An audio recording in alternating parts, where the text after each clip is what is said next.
Besama wel weld wema fescadus ahadu amlak. Besama wel weld wema fescadus ahadu amlak. Besama wel weld wema fescadus ahadu amlak. Amen. Yes, good morning, blessed love, yet a breath for cure. So yeah, we had quite a long chapter yesterday, establishing the marriage of Isaac and Rebecca. A much shorter chapter today, but let's see how we get on. So Genesis chapter 25, blessed love. And Abraham adds and takes a wife, and her name is Keturah. And she bears to him Zimram, and Jokshan, and Medan, and Midian, and Ishbak, and Shua. And Jokshan has begotten Sheba, and Dedan, and the sons of Deban were Asheram, and Letisham, and Lumim. And the sons of Midian are Ephah, and Enoch, and Abidah, and Alda, and these are the sons of Keturah. And Abraham gives all that he has to Isaac, and to the sons of the concubines whom Abraham has and has given gifts, and sends them away from his son Isaac, in his being yet alive, eastward to the east country. And these are the days of the years of the lives of Abraham, the life of Abraham, which he lived, 175 years. And Abraham expires and died in good old age, aged and satisfied, and that is gathered to his people. And his sons Isaac and Ishmael bury him at the cave of Machpelah, at the field of Ephron, son of Zor the Hittite, which is before Mamre, the field which Abraham bought from the sons of Heth.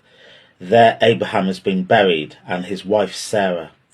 And it comes to pass after the death of Abraham that God blesses his son Isaac, and Isaac dwells by the well. Excuse me. And Isaac dwells by the well of the living one, my beholder. And these are the generations of Ishmael, Abraham's son, who Hagar the Egyptian, Sarah's handmaid, had borne to Abraham. And these are the names of the sons of Ishmael by their names according to their birth.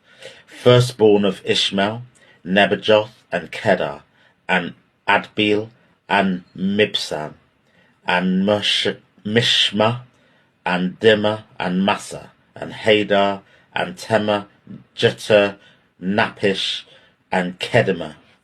These are the sons of Ishmael, and these are their names, by their villages and by their towers, 12 princes according to their peoples. And these are the years of the life of Ishmael, 137 years, and he expires and dies, and is gathered to his people. And they dwell from Havilah to Shur, which is before Egypt. In your going towards Ashur, in the presence of all his brothers he has fallen. And these are the generations of Isaac, Abraham's son. Abraham has begotten Isaac, and Isaac is a son of 40 years in his taking Rebekah, daughter of Bethuel, the Aramean, from Padan Aram, sister of Laban, and Aramean, to him for a wife. And Isaac makes a plea to Yahweh before his wife, for she is barren. And Yahweh accepts his plea, and his wife Rebekah conceives. And the children struggle together within her, and she says, "If it is right, why am I thus?" And she goes to seek Yahweh. And Yahweh says to her, 2 nations are in your womb, and 2 peoples from your bowels are parted, and the one people is stronger than the other people, and the older serves the younger. And her days to bear are fulfilled, and behold, twins are in the womb. And the first comes out all red as a hairy robe, and they call his name Esau. And afterwards his brother has come out, and his hand is taken hold of Esau's heel, and one calls his name Jacob. And Isaac is a son of 60 years in her bearing them. And the youth grew, and Esau is a man acquainted with hunting, a man of the field, and Jacob is a plain man, inhabiting tents. And Isaac loves Esau, for his game is in his mouth, and Rebekah is loving Jacob. And Jacob boils stew, and Esau comes in from the field, and he is weary. And Esau says to Jacob, "Please let me eat some of that red thing, for I am weary." Therefore one has called his name Edom. And Jacob's son says, "Sell your birthright to me today." And Esau says, "Behold, I am going to die. What is this to me, a birthright?" And Jacob says, "Swear to me today." And he swears to him, and sells his birthright to Jacob.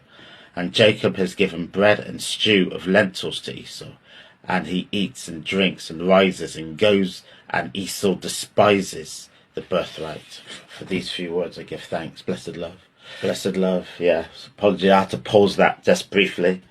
So interesting chapter, marking the end of Abraham's life, and then he's buried by his sons Isaac and Ishmael.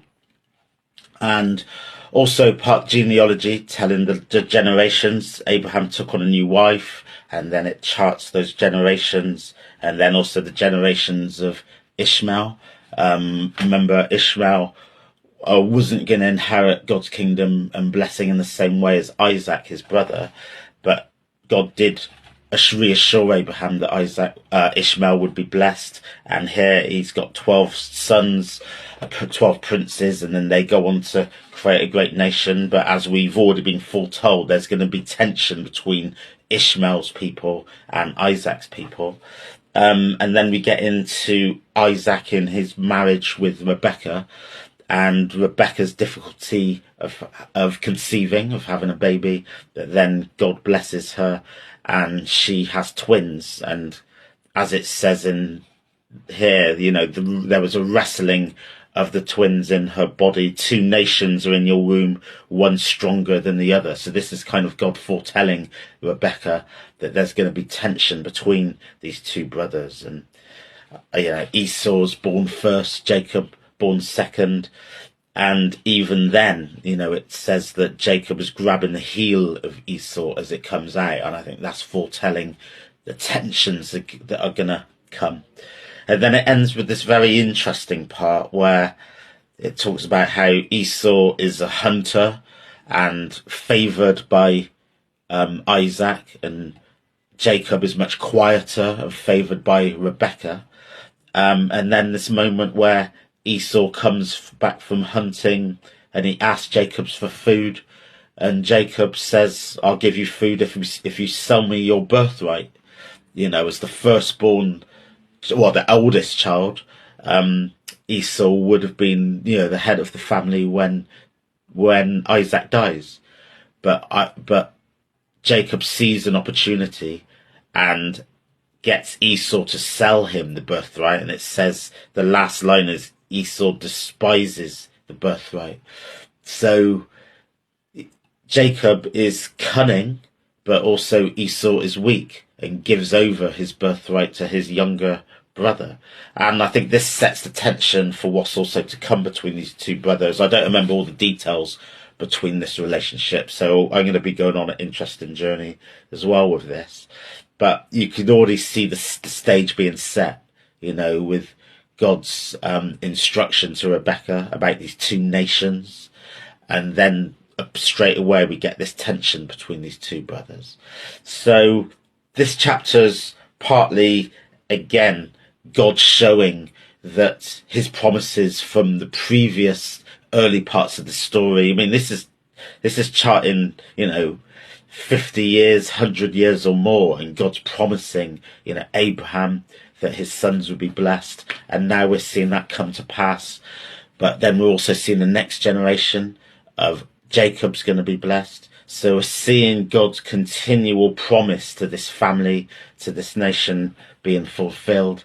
And I think it's, really, interesting reading, and lots of kind of nuance and subtle kind of lessons being learned, and I think one of the lessons being learned is faith in God, trusting in God that his promises will be fulfilled, and patience also.